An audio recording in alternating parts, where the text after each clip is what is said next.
If I pick up a pebble from the beach, it seems pretty clear that I'm in touch with objective reality.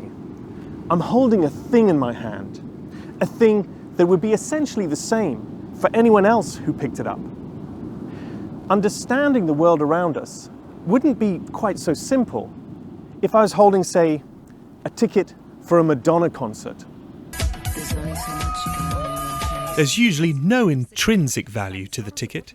It's the socially constructed meaning that people care about. And some people want a Madonna ticket. Others will queue for hours for a ticket to an Australian rules football match. I've been queuing now for over a week. I've been down here at the ground for the last 2 days. Now, if Richmond don't win on Saturday, would this long wait have been worthwhile? No, I couldn't bear losing to Collingwood in the grand final. Luckily for this guy, his team did go on to win the grand final. But it would seem odd to suggest that his long wait to get hold of the ticket was objectively worthwhile. What a great thrill it is for them all. Philosophers have long argued about whether it's better to understand the world as socially constructed or as objectively real.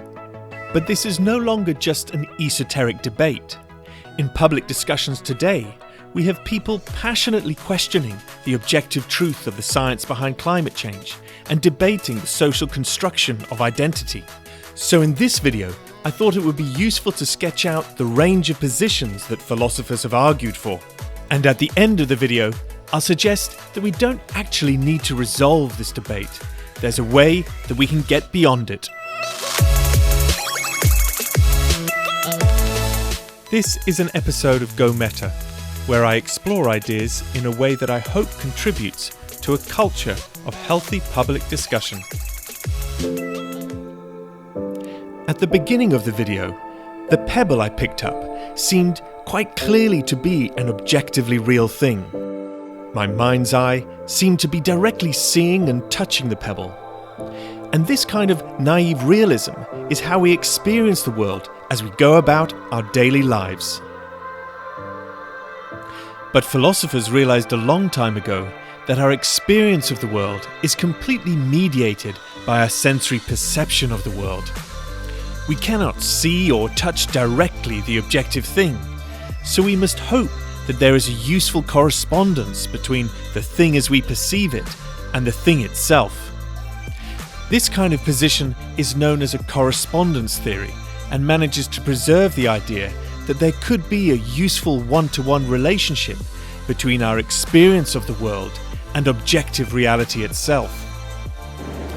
But if our experience of the world is being shaped by how we perceive it, then different people from different cultures can experience the same world in their own way. The idea that people might have legitimate reasons to understand the same thing in different ways is known as Perspectivism.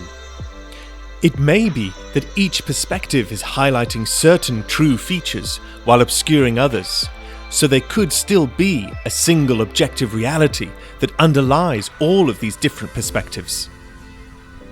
But some philosophers then noted that if society is significantly shaping the way that we perceive the world, then some features that we experience may come as much from society as from the thing itself.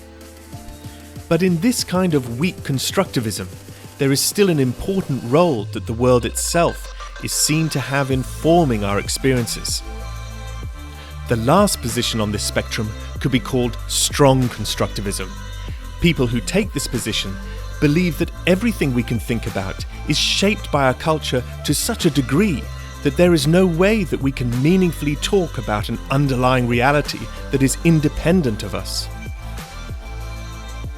So we've looked at a wide range of ways that philosophers have tried to understand how we experience the world, from naive realism to strong constructivism.